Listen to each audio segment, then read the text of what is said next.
ಅಲ್ಲಿ ಓಕೆ, ಇದೊಂದು ಏನಾಗ್ಬಿಟ್ಟಿದೆ ಅಂದರೆ ನೀವು ನಂಬಲ್ಲ, ನಾನು ಯಾವ ಸೆಲೆಬ್ರಿಟಿ ಮನೆಗೆ ಬರ್ತಾ ಇದ್ದೀನಿ ಅಂತಂದ್ರೂ ಊಟ ಫ್ರೀ, ಅವ್ರು ಏನೇನು ರೆಸಾರ್ಟ್ ಇದ್ದಾರೋ ಏನಿದ್ದಾರೋ ನನಗೆ ಗೊತ್ತಿಲ್ಲ. ಅವ್ರದ್ದು ಅಂತ ಒಂದು ಪರ್ಸ್ನಲ್ ಇರುತ್ತಲ್ಲ, ರೆಸಾರ್ಟ್ ಇರುತ್ತೋ ಇಲ್ಲ ಒಂದು ಪಬ್ ಇರುತ್ತೋ ಇಲ್ಲಾಂದ್ರೆ ಏನೋ ಒಂದು ಇರುತ್ತೆ ಅನ್ಕೊಳ್ಳಿ ಅವ್ರದ್ದು.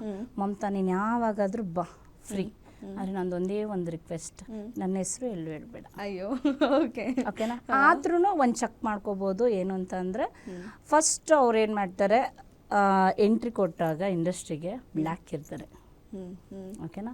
ಸೆಕೆಂಡ್ ನಮ್ಮ ಸೋಪ್ ಯೂಸ್ ಮಾಡ್ತಾ ಮಾಡ್ತಾ ಮಾಡ್ತಾ ಫುಲ್ ಬೆಳ್ಳಗಾಗಿರ್ತಾರೆ.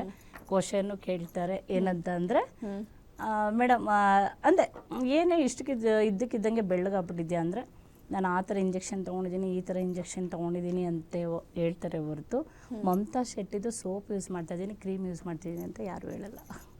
ಇದೇ ಥರ ಇಂಟರ್ವ್ಯೂಗಳು ನಡೆದಿದ್ದೆ, ಇದೇ ಥರ ಮೈಕ್ ಇಟ್ಟು ಕೇಳಿದ್ದಾರೆ, ಮೇಡಮ್ ಇದ್ದಕ್ಕಿದ್ದಂಗೆ ನೀವು ಇಷ್ಟು ಶೈನು ಇಷ್ಟು, ನಾನು ಇವಾಗ ಏನು ಗ್ಲಾಸ್ ಇದ್ದೀನೋ ಇವಾಗ ಒಂದೇ ಒಂದು ನಾನು ಡಾಟನ್ನು ನಾನು ಒಂದು ಹೈಲೈಟ್ರು ಹಾಕಿಲ್ಲ, ಮೇಕಪ್ಪೇ ಮಾಡಿಲ್ಲ. ಇದೇ ಥರನೇ ಸೇಮ್ ಟು ಸೇಮ್ ಆ ಹೀರೋಯಿನ್ಗಳು ಕಾಣ್ತಾರೆ.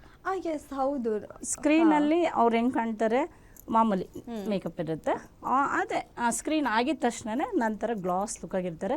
ಎಂಥವ್ರೂ ತಿರುಗಿ ನೋಡಬೇಕು ಅಂದರೆ ಹಿಂಗೆ ಹೋಗ್ತಾ ಇದ್ರು, ಸುಮ್ಮನೆ ನಾನು ಕಾಫಿ ಕುಡಿಯೋಕೆ ಹೋದ್ರೂ ಜೆಂಟ್ಸ್ ಆಗಲಿ ಲೇಡೀಸ್ ಆಗಲಿ ಸುಮ್ಮನೆ ಒಂದ್ಸರಿ ಹಿಂಗೆ ಟರ್ನ್ ಮಾಡಿ ನೋಡ್ತಾರೆ.